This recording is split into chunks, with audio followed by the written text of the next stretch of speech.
day here at Rancho Margot. Amazing to have to be able to with him and have a tour today. So I just thought it would be the best opportunity to introduce him and start to talk about what an amazing project, more than a project, it's a lifestyle, it's a way of life. It's what our future can represent to so many. So it's an amazing exemplar to what we can hold for the future. So thank you so much for your tour today. It's a pleasure. It's been amazing to meet you. So I know that we began earlier with the conversation when you were telling us about the size of the property and how you first came here. And I wonder if you could say a little bit about when you first arrived. I arrived here on vacation in 2003, and on a horse tour, I was all of a sudden on the ridge looking at this valley full of animals, totally deforested. It was all pasture at the time, and I just saw the mountains all around it and didn't know that it was a part of the Volcano National Park. And I just fell in love with the property, and I asked the guide who owns this. He said to me, it's complicated, everybody's trying to buy it and nobody can buy it.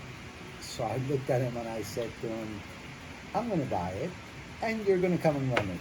And he's been here 17 years. So, and it was complicated. It was owned by a bank who had gone bankrupt.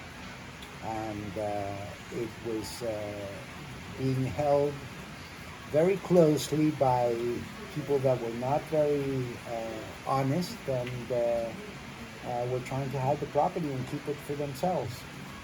So it was a bit difficult to purchase, and because I spoke Spanish and I could navigate the waters, and I was able to get it. Yeah. And what's amazing, Juan, is that you are not a local, you're Chilean, but of course you speak the language, you speak Spanish, and to come here and see and have such an amazing vision for what this could be. And how many acres did you say it was? 420. 420 acres, and bordering on, if you could say a little about the borders. Yeah, well, on the front end I have a public road, but on the back end I have the Arenal Volcano National Park as my major neighbor. So amazing. It's nice to know that nobody's ever going to be building there. Absolutely.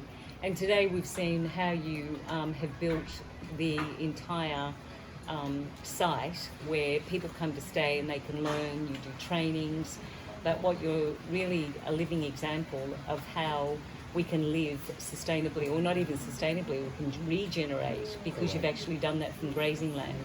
Yes, and we can do it really without doing damage, because we have a negative carbon footprint.